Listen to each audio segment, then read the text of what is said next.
Bengaluru rave party కేసులో సంచలన నిజాలు బయటపడ్డాయి. మొత్తం ఈ పార్టీలో 101 మంది పాల్గొన్నట్లు పోలీసులు గుర్తించారు. 30 మంది యువతులు, 71 మంది పురుషులు ఉన్నారు. ఇప్పటికే బెంగళూరు పోలీస్ స్టేషన్కు మెడికల్ టీమ్స్ వెళ్లి అందరి దగ్గర బ్లడ్ శాంపుల్స్ సేకరిస్తున్నాయి.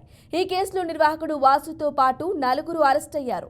నటి హేమ ప్రస్తుతం బెంగళూరు పిఎస్లోనే ఉన్నారు.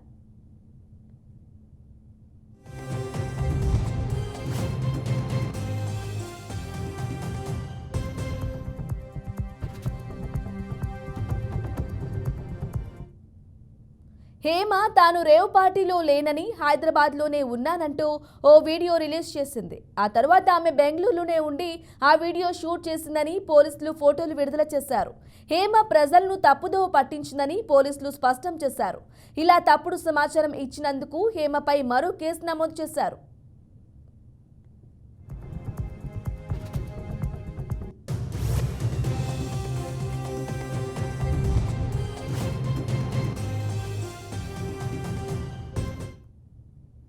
రేవ్ పార్టీకి బర్త్డే బాయ్ వాసు ప్లాన్ చేసినట్లు తెలుస్తోంది.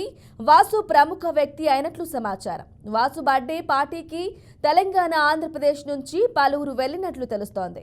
పార్టీలో పాల్గొన్న వారిలో క్రికెట్ బుకీలు, బిజినెస్ మ్యాన్లు, ఆర్టిస్టులు ఉన్నట్లు పోలీసులు తెలిపారు. 2 రోజులుగా ఈ రేవ్ పార్టీ జరిగినట్లు బెంగళూరు పోలీసులు వెల్లడించారు.